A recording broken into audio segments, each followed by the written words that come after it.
On a tous comme ça des regrets, voilà. Ah ouais. On est bon là. Sur Arte, documentaire sur Zelensky, comédien. Ah oui. Juste au moment, tous, comment il était avec des films, de machin, très jeune, mais depuis très très jeune, et comment il est devenu, ça a fini par se traduire d'être devenu Premier ministre, mais tous les shows et la popularité qu'il avait. Oui, pareil, donc, moi je ne connaissais pas du tout. Ben parce que on y va. Stewart, S-T-E-W-A-R-T. Voilà, alors bonjour Alexandra Stewart et merci de nous recevoir chez vous. Et on est avec une représentante du cinéma, puisque vous avez connu tous les plus grands réalisateurs de la nouvelle vague et pas seulement. Donc vous êtes né à Montréal dans une famille anglophone, mais vous parlez parfaitement l'anglais et le français, oui. Ce qui a d'ailleurs aidé pour votre carrière. Oui. Voilà. Mais alors j'ai lu quelque part que vous avez fait des études musicales à Paris, au conservatoire. Ou c'est faux? Oh, c'est vraiment faux. Ah, c'est complètement faux? Ah non, j'ai pris des cours avec Madame Dussan de la Comédie Française et l'autre grand, comme ça, de comédie. On pouvait prendre des cours avec ces grands... de comédie, alors pas oui, de... la comédie, de la comédie qui peut être triste ou pas de comédie musicale. Oui, en fait, d'art dramatique. Oui, art dramatique, plutôt. Mais pas du tout de musique, alors ils se sont trompés. Mais juste que j'avais la chance d'habiter, d'avoir logé par des grands amis de mes parents, et qui étaient des gens qui ont fondé le domaine musical et qui ont connu et fréquenté beaucoup de gens de très haut niveau, voilà, dans le musique d'adécaphonique, etc., musique moderne, et Stravinsky habitait chez eux, donc moi j'allais voir les dernières pièces de Stravinsky qui étaient quasiment d'adécaphonie, et j'allais voir les répétitions, j'allais à Venise avec eux, avec Véral et Igor et tout ça.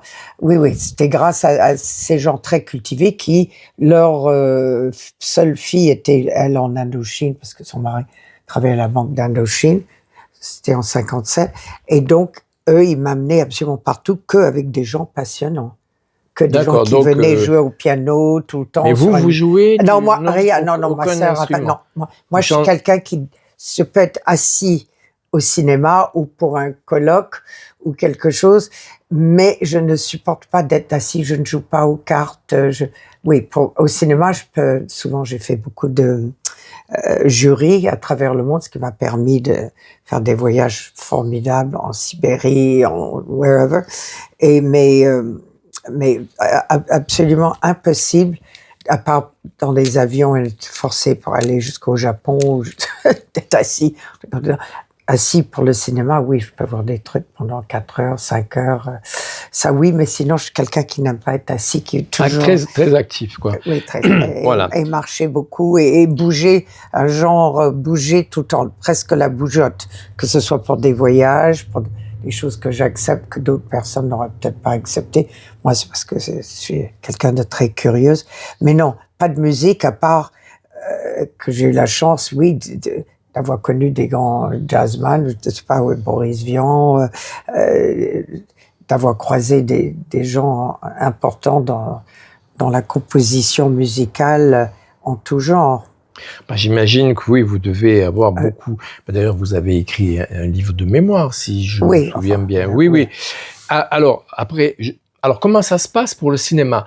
Ça commence, je crois, par la télévision avec Louis Vell, non? Non, ça très loin. Non, c'était avec pas de Dragé au poivre. C'était, quelqu'un m'a dit, parce que j'ai fait un joute l'autre jour à la Cinémathèque, j'étais marraine d'une joute avec beaucoup de gens du sud-ouest d'ailleurs, vous êtes du sud-est, mais pour des... qui font des questions, c'est 10 questions chacun. Et, comment dire, des joutes. Des joutes pour se souvenir. Donc, eux, ils se sont souvenus de qui était le metteur en scène de ce film avec Roger Pierre et Jean-Marc Thibault. Aïe, alors là, c'est une colle. Hein. Et, oui, c'est une colle. Ça, c'est ils l'ont eu. Premier film, il y a le type, oui. où j'avais un tout petit rôle, je crois, d'hôtesse de l'air. Mais non, ce qui m'a commencé, c'était, je faisais vaguement des photos, mais j'ai jamais été non plus un super mannequin, juste moyen, mignonne. Marie-Josée Nat et moi, on faisait des photos en pyjama et tout ça, genre pour jeune fille dans Elle Magazine. Voilà, elle est partie plutôt jouer. Marina Vladiel, elle a toujours joué, elle n'a jamais fait... moi, j'ai commencé photo de mode et après film publicitaire, parce qu'on m'a dit, vous bougez tout le temps, vous devrez faire plutôt du cinéma que des photos fixes. Posées, quoi, comme oui. ça, posées. Et plus en mouvement, quoi. Voilà, en mouvement, parce que vous bougez tout le temps, vous parlez tout le temps, etc. Donc, je suis allée voir quelqu'un que j'ai séduit par ma sympathie, ou je ne sais pas, enfin, il était très sympathique, Monsieur Sarraute, qui avait une compagnie qui était très connue à l'époque. Donc, je faisais des palmolives vous savez, à 10 ans, à 18 ans, à 30 ans, à 90 ans, si vous utilisez palmolive, vous serez toujours aussi jeune et belle que dans le premier plan quand j'avais vraiment 18 ans. Enfin, des choses comme ça, voilà. Bon, et c'est à cause de ça. Et une fois, je faisais des photos pour Christian Dior, dans des vêtements, dessinés par Dior. C'était juste avant sa mort, faut dire. Et il y avait un chef opérateur qui filmait la chose, je ne me rappelle plus exactement, et qui m'a dit, j'ai un ami qui cherche une jeune fille comme ça, pas besoin d'être comédienne, plus que ce qu'on est tous dans la vie. En tout cas, je vais vous le présenter. Voilà. Donc, et ça, c'était Pierre Cast, et c'était pour le bel âge. Et le chef opérateur est un des meilleurs qu'il y ait jamais eu en France, avec d'autres. Pierre Lhomme, c'est Guylain Cloquet, qui est un très grand, je pourrais appeler les parapluies de Cherbourg. Oui. Voilà, bon, tout ça. Donc, grâce à ça, et puis Pierre, et moi, je me disais, ben, c'est ça du travail, et en plus, on est, enfin, très, très peu rémunéré, mais minimum, que moi, je me disais, qu'est-ce que je vais faire ici, en France, puisque je sais rien faire du tout, à part être là dans des écuries ou des choses comme ça, dans des écuries de course où j'ai travaillé. Ça, c'est plutôt votre passion, Oui, ouais. Oui. Enfin, entre autres, mais j'en ai pas mal. Passé beaucoup de temps dans les musées, beaucoup de temps dans les bibliothèques, beaucoup de temps dans les jardins, beaucoup de temps sur les bateaux à voile, beaucoup de temps, je vais continuer, dans les cuisines, dans les marchés. Attends, j'ai oublié quelque chose. Voilà. Mais en fait, oui, moi je les ai pas tous comptés, mais il y a entre 80 et 100 films dans lesquels vous avez joué, et avec des gens divers et variés. Oui, souvent des mauvais films avec des grands metteurs en scène. Il n'y a pas que des mauvais films, il y a quand même aussi des grands. Celui-là, là. Ah oui, alors les cahiers du cinéma, justement, vous avez connu... juste de leur acheter. Mais j'en ai marre de ce boucle d'oreille Mais qu'est-ce qu'ils m'ont acheté là? Il va falloir que j'aille en Colombie encore pour acheter ça et acheter une autre et le faire réparer. Je savais bien qu'il fallait que je fasse un grand voyage. J'étais juste uniquement dans les Pays Basques espagnols, dans les Pyrénées. Ça, pour moi, c'est très bien, mais c'est pas assez loin. Vous avez une vie riche, vous avez tellement fait de choses que j'ai beaucoup de mal à canaliser.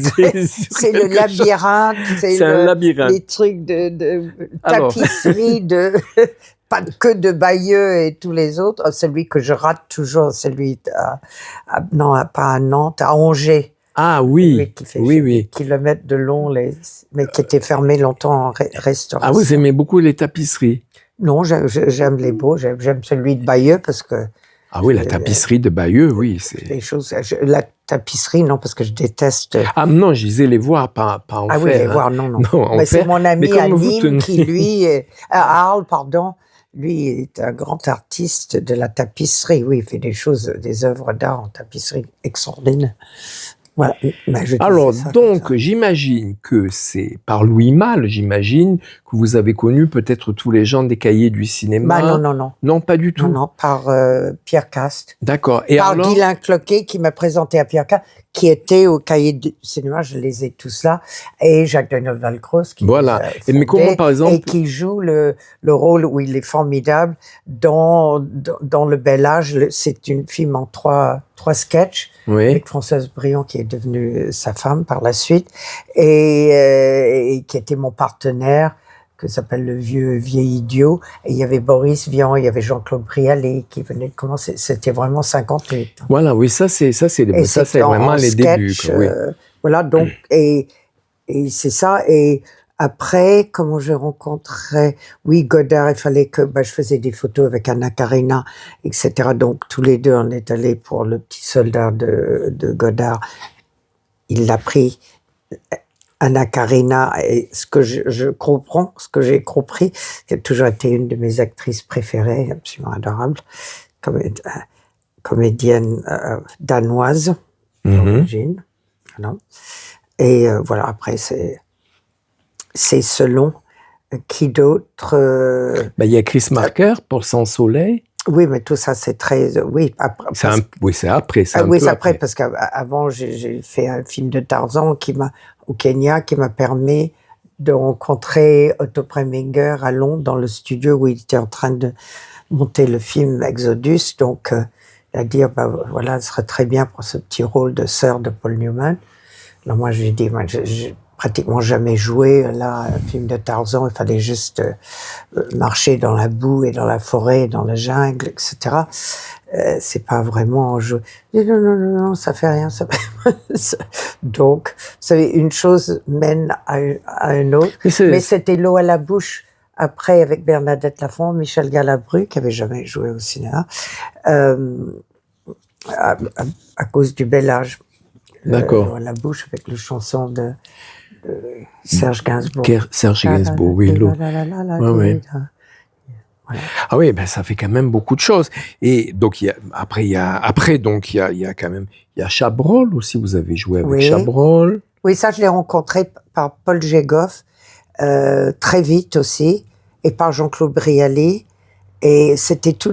On ne sait pas, quand sans téléphone, comment les gens se retrouvaient tout le temps, beaucoup plus facilement. C'est que pardon, je suis toujours maintenant, avec ces téléphones, du coup, les gens, ça suffit juste de faire un truc avec le visage, dire ça va, ah oui, tiens, voilà un café ou un verre en ton honneur, on se verra bientôt, et puis on se voit jamais. Ah oui, c'est-à-dire qu'on fait tout de façon... On se voyait tout le temps à Saint-Germain-des-Prés. Moi, j'habitais rue Jacob, rue Dauphine, rue de Verneuil, là, toujours au Flore, avec toutes sortes d'écrivains.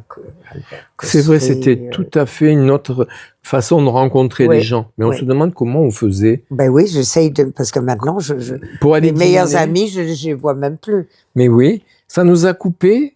Parce vous aussi? Ben oui, puisque... Parce que moi, je me dis, mais qu'est-ce qui se passe là? Mais oui, c'est bizarre. Parce qu'avant, on arrivait à avoir des rendez-vous pour aller dîner chez l'un, chez l'autre. Dîner, mais je me souviens plus comment on faisait. Rien. Là, justement. Mais oui, maintenant, il n'y a plus de dîner. Ou alors, il y a les restos ou les cafés, voilà. Oui, encore faut-il être en ville. Parce que là, vous passez devant et vous dites, tiens. Ah, mais c'est plus à l'improviste. Il faut qu'on se donne rendez-vous. C'est tout est... Et alors, vous voulez pas nous parler de ce téléfilm-là, enfin, avec Louis Vell? Ah oui, c'était formidable. Parce que ça, c'est ce qui a fait la carrière, enfin, qui vous a fait connaître un peu, disons, dans le monde entier, du coup. Alors, parce qu'en fait, moi, je la connais très, très, très mal, cette série. Donc, c'était combien d'épisodes? Ah non, pas beaucoup. C'était 70, 3 fois 1 heure, je crois. Ah bon, il y a eu seulement 3 fois 1 heure. Et ça, je crois, ça a eu un succès fou avec Louis Vell. Oui, avec Louis Vell, avec toutes sortes d'acteurs magnifiques, de Renoir, qui avaient joué avec Renoir, etc. Voilà, qui jouaient les personnages. Moi, j'adore Gaston Leroux. Les premiers livres que j'ai lus, c'est Le mystère de la chambre jaune, ou La poupée sanglante, La machine assassine. J'adorais, donc je trouvais ça formidable. Et puis c'est un vrai rôle comme ça, avec jouant comme d'habitude une aventurière un peu comme ça qui a quand même forcé son mari Louis Vell, mon mari, à tuer son propre frère pour que, au lieu d'habiter dans les écuries, ce que moi j'aurais dans la vie aurais préféré, de pouvoir habiter le château. Voilà. Oui. Voilà, alors il y a toutes sortes enfin après il faut avoir lu ce livre-là. C'est pas le fantôme. Oui, ça a moins de succès que le fantôme de l'opéra quand même. D'accord, oui. C'est moins. Ben, j'imagine quand même dont on a fait des opéras, dont on a fait tout. Le fantôme de l'opéra. Beaucoup de films d'ailleurs sur le fantôme de l'opéra. Il a d'ailleurs fait une émission là-dessus. C'est vrai? Ah ouais. Bah, c'était une excellente idée, comme toujours. Quand il y a une idée de départ qui tient, cette histoire de fantôme qui vivrait dans l'opéra, c'est... Oui, j'aime bien, parce qu'avec toutes les choses qui se sont passées, c'est tout à fait... Ben, nous, c'est fantôme aussi, l'homme qui revient de loin. Oui, c'est bourré de fantômes. Enfin, c'est le fantôme du mari mort. Après, soi-disant mort. Ils ont essayé de faire ça, pareil, peut-être un peu plus tard, avec Juliette Gréco, c'était Belphégor, et là c'était au Louvre. Oui. C'est-à-dire une momie qui... C'est vrai que c'est formidable ces idées-là, parce que en même temps, ça fait de ces endroits qui sont archi connus, des endroits un peu comme des châteaux hantés, quoi. Oui, voilà. Ça. Ben, comme nous, c'était le château et les alentours hantés pour cause. Et alors, après... Faussement hanté, mais qui est toute une machination qui a été montée. Voilà, exprès pour rendre... Oui, rendre moi et mon mari super coupables, complètement dingues. Oui, une machination diabolique ou hitchcockienne, en fait, quelque chose de... Comme les diaboliques. Voilà, les diaboliques. Ah oui, très, très, très, très bon film aussi, ça. Très formidable film, oui, c'est vrai. C'est vrai, il y en a tellement de films. Alors, moi, quand j'étais au Joutes du cinéma, à la Cinémathèque, le nom alors qui était la grand-mère de l'arrière-fils du je ne sais pas quel personnage dans le film de 1934 en Roumanie. Voilà, alors il y avait 2 ou 3 qui ont quand même réussi à trouver. Mais pourquoi ils vous avez invité alors? Parce que moi je suis la marraine d'autres fois à Toulouse et un peu dans le sud-ouest. C'est un garçon et ils organisent ça partout. Ben, c'est comme les gens qui jouent aux cartes. Hein, il y a tout un groupe de gens. Et ça se passe à la Cinémathèque? Non, là c'était juste parce que ça se passe dans beaucoup de villes. C'est pas toujours qu'à Paris. Quelquefois c'est à Toulouse, quelquefois c'est dans une ville à Albi, d'autres fois c'est à Lille. Enfin, ils m'ont dit, moi je savais pas comment ça marchait. Et là, on leur a donné une salle dans la Cinémathèque. C'est là où tout d'un coup, il y a toute la glace, les boules de neige. Ah, c'est le moment où il y a eu la grande... Oui, et ça a quand même troué là derrière. Oui. Il va falloir que J'avais vu un film, Le Condamné à mort s'est échappé, de Robert Bresson, avec François Leterrier, qui était avant prof de philo, et comme souvent, Bresson engageait pas des acteurs professionnels, Philippe Noiret ou tous les milliers Rému. Il prenait toujours des gens qu'il voyait comme ça, mais qui n'avaient pas de carrière, d'habitude pas avant et pas après non plus. Mais et voilà, ce François Leterrier, je me rappelle l'avoir vu à Londres, Le Condamné à mort s'est échappé. J'étais tellement frappée par ce film et par l'image et que je peux quand même heureusement encore me remémorer que j'ai dit il fallait absolument que je rencontre l'interprète, ce que j'ai fait, toujours par ça je me rappelle pas si c'était pas, je crois que Pierre Cast voulait mettre en scène qui était très ami avec Roger Vaillant, un livre de Roger Vaillant, Les mauvais coups. Et donc, j'essaye de me rappeler comment tout ça... Alors finalement, Pierre Casse, non, il n'a pas fait. Moi, j'ai dîné avec Roger et sa femme, etc. Et italienne. Et ils ont dit, non, il y a un jeune homme qui est l'interprète de Condamné à mort, qui veut absolument, pour son premier film, mettre en scène Les mauvais coups avec Simone Signoret. Alors, il faut trouver qui va jouer la jeune femme qui est une personnage. Son personnage était institutrice dans un petit village là près de, je sais pas où, en Bourgogne, voilà.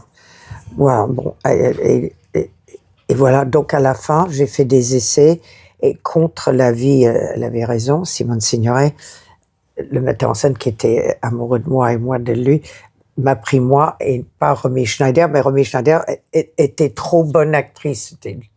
Elle jouait trop, parce qu'elle a joué toute sa vie depuis qu'elle est là, elle aurait dû avoir... Depuis 15 ans, quel âge elle avait? 16 ans, Sissi impératrice? Bien avant. Bien avant, hein.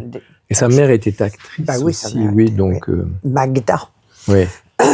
Donc elle jouait trop, déjà comme Simone Signoret, il fallait quelqu'un de complètement naïve et qui après était presque dévoré par ce couple, un peu Roger Vaillant et sa femme. C'est autobiographique, voilà. Donc j'ai pu souffrir sur l'œil critique de Madame Signoret, mais qu'on admire tous et qui est une telle comédienne incroyable. Mais enfin bon, qu'elle m'appréciait pas beaucoup.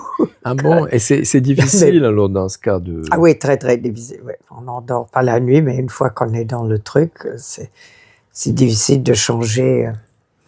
Moi, je sais qui j'aurais casté. Moi, j'aurais casté Marie Dubois. Voilà. Ah oui? Moi, je suis très bonne casteuse. Alors mon agent me dit, pourquoi tu dis ça? C'est toi qui... Je dis non. Parce qu'il faut que ce soit juste. Directrice de casting, alors.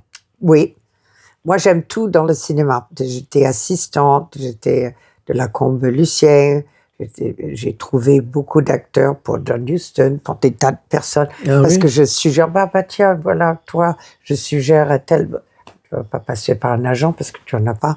Et quelquefois, ça marche. Oui, j'ai fait pas mal. Ben oui, c'est des intuitions, après ça marche pas. Mais comme on disait toujours, oui, super bon restaurant, oui, je vais y aller, je vais goûter. Aurore Clément, Pretty Baby, Brooke Shields, moi qui l'avais trouvé par hasard dans une séance de photos. Enfin bon, voilà, tout ça, parlons de tapisserie, c'est des tapisseries dont comme ça, pêle-mêle, mélangé comme même pas un soufflé parce que ça tombe à plat. Mais moi, j'aime beaucoup faire la cuisine, mais des mélanges assez. Si je disais ce que j'ai mis dans le truc, un peu sorcière. La la la la la la la la la la. Mais et je mélange beaucoup des choses. Donc voilà, je suis pas quelqu'un de très rigoureuse et même si c'est pas une bonne idée pour moi, j'aime suggérer au moins quelqu'un que je trouve juste. Et aussi, j'ai fait pour Philippe de Broca des recherches pour les chouans, de lire tout sur les vastes sujets. Et j'étais assistante sur décoratrice parce que le décorateur était obligé de partir. Donc je fais moi. Parce que moi, ce que j'aime, c'est d'être sur un plateau, c'est d'être sur le tournage. Mm-hmm. C'est ça que j'aime. J'aime l'ambiance, les équipes, tous les gens qui travaillent, il y en a beaucoup. Oui, c'est vrai que c'est pour la fabrication d'un film, les lieux, comment trouver. Je suis très bonne pour Rapneau. Jean-Paul Rapneau me disait ah oui, je déteste faire aller chercher une maison, aller chercher les lieux de les tournage. Repérages, quoi. Oui, repérage. Repérage, oui, les repérages. Oui, repérage. Pareil, repérage. Alors quelquefois, je pense à Jean-Paul, je ne sais pas s'il aura besoin de ça. Quand je vais dans un endroit, je dis, on ne sait jamais, il y a un Tchekhov qui serait formidable tourner ici et les gens n'auront jamais l'idée que ça existe. Je photographie tout, on ne sait jamais. Et Louis Malle souvent me disait, est-ce que tu trouves une maison si tu peux, pour tel et tel, au revoir les enfants. J'ai trouvé la ferme et tout ça pour la Combe-Lucien. Oui, parce que ça m'intéresse et les metteurs en scène n'ont pas, même s'ils doivent tout faire, ils doivent voir, ah, tu es trop maquillé, ah, tu parles pas assez fort, ah, ne fais pas autant de gestes avec tes mains, quand on joue, on fait pas, moi je fais en direct, sicilienne ou napolitaine pour une anglo-saxonne très stricte. Oui, je suis plutôt méditerranéenne, je dirais, dans mes agissements. Et voilà. Donc moi, ce que j'aime, oui, ça, voilà. Pourquoi je vais passer une journée à la Cinémathèque pour des joutes de noms de films qui jouaient. Je crois que j'ai eu, sur le nombre de sujets, je crois que j'ai eu 2. J'aurais perdu tout, moi, là. Ah, mais moi aussi, je risque pas d'y aller. Non, mais en plus, avec l'âge, je me rappelle dans une demi-heure qui est James Mason, mais sur le moment, non.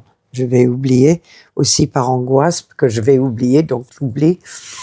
Et, alors, est-ce que vous vous souvenez que vous avez joué Belle pour Molinaro? Ah oui. La mort de. La mort de Belle. Ça, c'était une des questions. Tout le monde l'a eu, ça, dans les jours. Tiré de Simenon, donc. Oui. Voilà. Très bon. Et j'ai croisé Doudou, Édouard, pas longtemps avant sa mort. Et j'ai dit, on voit jamais La mort de Belle. Voilà, c'est ce très beau film avec Jean de Sailly et Monique Mélinon, etc. Et tout ça, il me dit, oui, c'est mon... Parce qu'avant de faire les comédies, on le connaît plus pour ça, il a fait pas mal de films pour ses comédies. Série noire, enfin, Simenon, genre. Oui. Et lui, il a dit, c'est mon film préféré. Mais on le voit jamais, je ne sais pas. C'est toujours des histoires d'exploitation. Je sais pas qui a les droits. Il y a des films comme ça de Louis Malle, Alamo Bay. Ça lui appartenait pas. Ça n'a pas été racheté par machin. C'est un studio qui a fait faillite aux États-Unis, donc c'est fini. Après, c'est tout un imbroglio. Ah oui. Et là, justement, j'ai vu en Italie le film qui est interdit en France, le film de Benoît Jacot, justement sur une autre adaptation de Belle, de Simenon, La mort de Belle. Ah bon? Oui. Ah oui, ça. Oui, avec Charlotte Gainsbourg. Ah oui. Oui. Et pourquoi c'est pas sorti ici? À cause du fait qu'on accuse Benoît Jacot d'avoir eu... Ah oui, ça c'est bien. Il n'y a pas que lui. Mais non, mais voilà, c'est ça. Puisqu'il y a notre ami. Mais pourquoi je sais pas, qu'est-ce qui se passe en fait? Il a été accusé par, je sais plus le nom de cette comédienne, voilà. Et alors, j'ai vu aussi, pour préparer l'émission, je suis tombé sur un petit documentaire de Télérama, c'est vos relations avec François Truffaut. C'était très drôle. Oui, parce qu'en fait, alors donc, d'abord c'était La mariée était en noir. Oui, minuscule, oui. Et après, il vous a rappelé pour La nuit américaine. La nuit américaine. Et vous étiez, je pense que c'était ici. Enfin, en tout cas, vous avez dit. Oui, il était venu. Je me rappelle. Voilà. C'était autrement. Oui, et Fanny Ardant est venue. Alors ça, c'est quand il a préparé. Mais après, alors le film, on a vu l'extrait. Là, vous jouez le rôle d'une secrétaire. Oui, voilà. Un peu folle, quoi, il faut dire un peu. Oui. Et quand le film est sorti, énorme succès, mais il vous a écrit une longue lettre. Oui. Et vous disiez dans l'entretien, heureusement j'étais au premier étage, je me serais tué en me jetant par la fenêtre. Voilà. Et qu'est-ce qu'il vous j'exagère. Enfin, je ne suis pas si courageuse que ça. Hein. D'accord. Je ne suis pas Drieux-La Rochelle ou je ne sais pas combien d'autres personnes. Et qu'est-ce qu'il disait dans cette lettre? C'est dommage que j'ai perdu, mais comme je perds tout, j'ai essayé là de récupérer des lettres, des machins, et toutes ces lettres à lui, formidable. Où sont-ils? Sa belle écriture. Ah oui, non, que j'étais toujours en retard, que j'étais, enfin, toutes sortes de choses. Ce qui est pas vrai, parce que malheureusement, on était tous sur place et c'est par on prend telle et telle parce que la maquilleuse elle pouvait pas maquiller 25 actrices en même temps. C'était et donc elle est au studio à Nice. À Nice, oui. Et voilà, donc moi j'attendais et c'est moi qui avais suggéré la maquilleuse qui est devenue sa mascotte parce que c'est elle qui m'avait si bien maquillée dans le feuilleton avec Louis Vell. Ah d'accord. Donc japonaise et vietnamienne, pardon, qu'est-ce que je dis? Vietnamienne. Voilà, donc moi j'attendais mon tour. Donc souvent, peut-être, j'essaye de me rappeler la dernière qui est rentrée sur le plateau, parce qu'on ne peut pas aller plus vite. Mais oui, mais c'est... Et ça, je ne sais pas, mais enfin, c'était... Oui, maintenant, c'était l'histoire du retard, c'était quoi? Mais il n'y avait pas de retard, parce qu'on est... Mais ce qui m'a fait rire, c'est que vous dites, mais c'est quand même pas moi qui vais faire une faillite à ce film, quand même, parce qu'il avait eu du succès. Oui, Donc. oui. Ah oui, c'est vrai qu'il aurait pu, que ça aurait pu, grâce à moi, être mais oui, voilà. complètement... Mais qu'est-ce qu'il avait comme caractère, François Truffaut? Il paraît qu'il était dur, non? Il était Non, très exigeant, très... Non. Non, pas du tout. Mais là, qu'est-ce qu'il lui a pris alors? Ah oui, je ne sais pas. C'est bizarre, Je ne sais pas du tout. Ça, il faut demander à plusieurs psychanalystes de se mettre ensemble et je ne sais pas du tout. Voilà. Alors, il n'aurait pas dit ça à Jacqueline Bisset, je pense pas. Et d'ailleurs, vous dites, avant, il n'avait pas encore travaillé avec Catherine Deneuve. Vous le dites dans le... Oui. Hein? Oui. Ça m'a fait rire aussi. Il n'avait pas encore travaillé avec Catherine Deneuve. Bon, on en déduira ce qu'on doit en déduire. Bon, alors, et quel est votre meilleur souvenir de toutes ces aventures? De quoi? D'avoir été l'assistante, troisième assistante, sur La Combe Lucien. Et sur ce tournage dont le sujet est très dur. Et voilà, c'est enfin, parce que malgré les difficultés d'avoir pris un jeune homme, choisi quelqu'un qui n'avait jamais fait de cinéma tourné. Et qui voulait tout le temps repartir quand Louis lui disait il faut répéter, redire le texte. Il disait, mais pourquoi je dois faire ça? Je m'en vais, j'en ai marre, et tout ça. Alors il fallait le retenir. Alors, on poussait Aurore Clément, parce que je crois qu'il, avec raison, était amoureux sûrement d'elle. Alors, tu te dis, il ne doit pas nous échapper, un peu comme Cardi, où est-ce qu'il est allé, ce chat-là. Il est parti. Hein. Et voilà, donc ça, et La Nuit américaine, absolument formidable. Voilà, c'était le off du making of La Nuit américaine était encore plus rocambolesque que ce qu'on voit sur c'est vrai que c'est un très beau film, La Nuit américaine aussi. Hein. Ouais. Sur un hommage au cinéma. Ouais. Et drôle avec l'humour, avec... Oui. Avec de la mélancolie aussi, de la mélancolie. Oui, à la fin, quand tout le monde s'en va, mais c'est toujours ça. C'est vraiment comme la naissance, le milieu de la vie et la mort. C'est même dans des films, même très, très courts, on devient hyper intime, amis et tout, en très courts moments. Et des gens je ne vais pas te dire le nom, mais ah oui, on va faire un film sur l'île de Pâques avec tel et je quoi? Ah non, jamais, non, ça non, on peut pas supporter. Quelqu'un que je connaissais même pas, qu'après je suis devenu super ami. Ah non, ça donne des cours aventure. Je parle pas que d'aventure amoureux ou souvent aussi, mais des choses très fortes et ça. Et après, c'est vrai, on voit plus jamais les gens, plus jamais on passe à une autre, surtout des gens qui tournent tout le temps, et des grands rôles où il faut qu'ils apprennent. C'est comme des petites vies en miniature. Oui, c'est ça. Début, un milieu, une fin. Oui. Et c'est pas comme à la guerre, comme être dans les tranchées, heureusement. Mais ça donne des sensations, très fortes, comme cette lettre de François qui, je me rappelle pas, mais je me souviens seulement de l'histoire je sais pas, du retard ou que si tout le monde avait été comme moi, il n'y aurait pas eu de film. Enfin, je ne sais pas. Comme j'avais pas vraiment grand-chose à faire, je peux pas dire que ma présence ait pu ruiner le film. Mais je ne sais pas, ça se peut. Et Chris Marker aussi, ça, il n'aurait jamais écrit une chose pareille. Mais c'est vrai il n'aurait pas eu de quoi. Non, j'ai fait beaucoup les commentaires de. C'est une très belle vie, hein. Très belle vie, très belle. Et moi, j'ai lu que vous avez failli être une James Bond girl. Ah oui. Et c'est vous qui n'avez pas voulu, je crois. Oui, c'est ça. Je me disais, oh là là, mais mon corps, non, c'est pas... et comme je venais de tourner dans Exodus, et j'étais devenue amie avec la femme de John Derek, qui s'appelait Ursula Andress, que je la trouvais si belle. Et tout, il m'a montré, lui était photographe aussi, il faisait des photos d'elle, et je lui ai dit, écoute, c'est pas possible que tu tournes pas. Il me dit, non, avec son accent suisse-allemand, je m'occupe des billets d'avion, de l'organisation, de la vie de John, et tout ça. Et voilà, ça suffit. Voilà, et puis... un jour, le producteur était canadien, donc il voulait. J'ai raté deux trucs, deux films, mais qu'on m'a proposé. C'est un autre avec Michael Caine, qui était formidable. Je sais pas où j'étais. J'avais 2 ou 3 fois, vous savez, on accepte un film, on l'accepte, on part, et le jour avant ou le jour après, on vous propose un rôle et on peut pas sortir du contrat. Ah oui, parce qu'on a un contrat, donc oui, on peut je pas dis, oh ben l'abandonner. non, finalement, j'aime beaucoup mieux parce que tu es déjà Oui. engagé à Oui. tourner.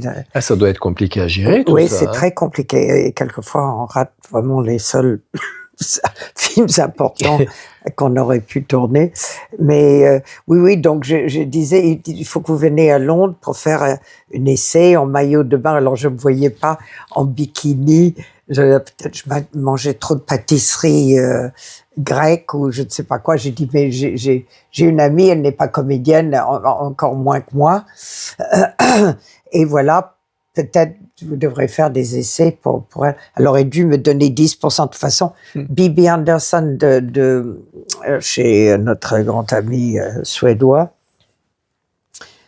Comment s'appelle le plus grand metteur en scène suédois Suédois, moi je pense à Bergman. Ingmar Bergman. Bergman, oui. Sa comédienne, une de Bibi ses Andersson, comédiennes, oui. Bibi, à Cannes, une fois, me dit, oh là là, elle voyait comment je parlais de ce genre de, comme ça, tel et tel, et pour ci, ça. Elle me dit, oh, j'aurais tellement aimé que tu sois mon agent. C'est vrai que j'aurais été une très, très bonne agent. Ça, je peux dire que j'en aurais pas eu de très, très bons agents. Mais après, c'est soi-même, on a le talent, si on a vrai talent et vrai charisme et tout, l'agent ou pas agent, ça ne change pas grand-chose. Mais c'est vrai, je pense que j'aurais été mieux dans la vente des autres, à vendre les autres, à persuader, etc. et trouver... À s'occuper des autres. Je continue toujours à photographier. Là, j'ai photographié dans le métro un jeune homme. Elle me dit, mais qui est ce jeune homme? C'est un neveu. Je dis non, c'est juste parce que je trouvais que il avait un visage un peu un Lacombe Lucien. Si on refaisait Lacombe Lucien, il faudrait essayer de le retrouver. Il faut faire directrice de casting, alors avoir... Mais ça, j'ai aidé. Oui, j'en ai fait. J'ai fait ça pour John Huston. Et pour une autre amie à moi, Barbara Steele. Barbara Steele, avec très amie. Mais après, les gens se perdent de vue parce que quand tu habites Los Angeles, moi, Paris, ma meilleure amie ici, qui est aussi sa meilleure amie, n'a plus de nouvelles. J'ai dit que tu as des nouvelles de Barbara. Mais en tout cas, elle était productrice Winds of War and Remembrance. Et oui, elle m'a utilisé parce que pas tout le monde est bilingue et peut trouver pour des tournages en anglais des acteurs sur place anglophones. Oui, non, j'ai... Et alors là, hier a commencé le Festival de Cannes. Alors, quel souvenir du festival? Qu'est-ce que vous pas du tout, vous en gardez? Moi, je préfère le genre de festival à Bologne pour le cinéma retrouvé ou à Lyon, on était avec ma fille présenter des films de Louis il y a 2 ans. Ça, j'aime pas du tout parce que d'abord, si on n'est pas... Bon, après, on peut être Simone Signon, mais il faut être vraiment, il y en a qu'une. Et si on est juste une vieille à peu près, machin assez moyen, je vois pas l'intérêt de traîner et tous ces photographes et tout ça. Après, pour aller voir des films, mais c'était tellement bien avant le festival de cinéma, quand on se retrouvait. Là, maintenant, c'est plus que des trucs de bijoux, du maquillage, des robes. C'est presque un truc de... Et ça a un côté un peu pathétique, je trouve, en même temps. Hein. C'est très... J'aime pas du tout. Hein, non. Enfin, ça m'amuse de regarder, voilà, la montée et même ces escaliers. Monter encore, ça va, mais descendre. Puis en plus, et tout ça, et flash, et ben... non, moi je trouve ça, avec toutes ces interviews et tout. Bon, je sais bien qu'il faut vendre la soupe, mais j'ai rencontré à la Cinémathèque, j'étais très content parce que j'aime beaucoup ses films. Il est très, très, très grand et il y a son film qui passe là. Wes Anderson, qui était à la Cinémathèque. Il y a son exposition. Oui, mais il était là en vrai. Alors moi, avec mon groupe de cinéphiles, on dit « Oh là, regarde qui passe là, c'est Wes Anderson ». On s'est précipité et j'avais complètement oublié que lui est en train de faire un film depuis longtemps, mais il n'a pas vraiment le temps, sur Louis Malle. Un documentaire. machin, avec le neveu de Louis Malle, Jackson. Alors il a dit, alors du coup on fait des photos ensemble, et il y avait une dame qui était avec lui, très âgée comme moi, qui vient m'embrasser, et une autre femme qui était à côté dit, mais vous la connaissez? Elle a dit non, mais je l'admire, ou je l'aime beaucoup. Et lui, ouais, c'est comme si je l'appelle ouais, comme si je le connaissais depuis toujours, parce qu'il a dit oui, on va dîner ensemble quand Jackson vient des États-Unis pour cette histoire de film qui n'avance pas beaucoup. Donc, du coup, j'ai des photos. Ça, c'est avec ma fille. Ah oui. C'est Pascal Aubier. C'est avec ma fille. On avait ces deux chiens-là. Oh, c'est les deux qui attaquaient les chats, là. Oui, et s'attaquaient aussi eux-mêmes. Hein. Attends, ouais. Ça, c'est le chat, c'est le cheval. Oui, le cheval qui est malade. Oui, mais toi, qui était, c'est un anglo-arabe magnifique. Bien, écoute, merci. Voilà, voilà. Ah oui, une chose. Oui, voilà. Est-ce que vous pouvez nous dire un petit mot avec l'accent québécois? Parce que ça m'avait beaucoup plu. Je ne sais pas si les Québécois vont aimer ma mauvaise imitation, là. Mais je ne sais pas bien faire, parce qu'il faut que il faut que je sois sur place. Ah. C'est ça, parce que je suis quelqu'un qui a une assez bonne oreille, qui peut imiter, par exemple, le brésilien, des gens. Tiens, voilà le garçon dans le. Ah oui, tu vois, la comble le sien, genre. Oui, c'est vrai, oui. Et alors, de profil, je dirais, il est mieux que le trois quarts, là. Oui. Hein? Alors là, oui, il a un côté sauvage quand même. Hein? Ouais. Mais il a rien dit, il a pas fait attention. Pas vu, non. Il a pas vu. Parce que ça peut vexer des gens, hein. Oui, je sais. Il y a une ou deux personnes qui m'ont quand même dit. C'est juste parce que vous êtes belle, parce que j'allais vendre ça au FBI. Oui. Oui. Voilà. Alors, non, je sais pas. Attends, comment est-ce que. Quelquefois, je dis comme ça des phrases parce que sont plus ancrées dans ma tête, parce que je les ai entendues il y a très longtemps, enfant, la musica à l'aise de je m'en vais magasiner dans un petit quart d'heure. Parce que les Français prennent, et tu sais, disent toujours des choses comme ça. Tu sais, là. Et tu sais, je sais pas, mais ça dépend. Parce que quand, dans la rue, quand il y a des ouvriers, par exemple, j'avais enregistré, parce que l'accent était tellement fort, c'est pas du tout le même, c'est selon, hein. Oui, mais selon aussi Selon, voilà. Mais eux, c'était comme, Major, je t'ai pas vu là-bas, l'autre jour, là. Et c'est très étrange. C'est presque étrange. Après, le truc normal, moi, dès que je vais là-bas, je prends tout de suite l'accent, enfin, pas l'accent, parce que c'est comme si on... Mais ils ont un très bon film, les Québécois. Oui. Mais alors, on est obligé de les regarder sous-titrés. Oui, je vois toujours qu'ils sont sous-titrés. Ah bon, oui. Avec le petit Xavier Nolan. Ah oui, voilà, Xavier Dolan, oui. Nolan. Ah oui, Nolan, c'est Christopher. Oui, là, c'est Dolan. C'est Dolan. Et oui, je dirige un livre, d'ailleurs, qui va sortir sur lui. Voilà. Ah oui, sur Xavier Dolan. Ah oui, Pourquoi tu le connais? Non, malheureusement pas. Non. J'aurais bien aimé, comme Nathalie Baye. J'espère que tu as interviewé Nathalie Baye. Hein. J'aimerais bien, mais je ne la connais pas. C'est une comédienne extraordinaire. Mais elle est parce qu'elle était danseuse, je crois, au départ. Elle avait presque Petit Rat, peut-être pas tout à fait.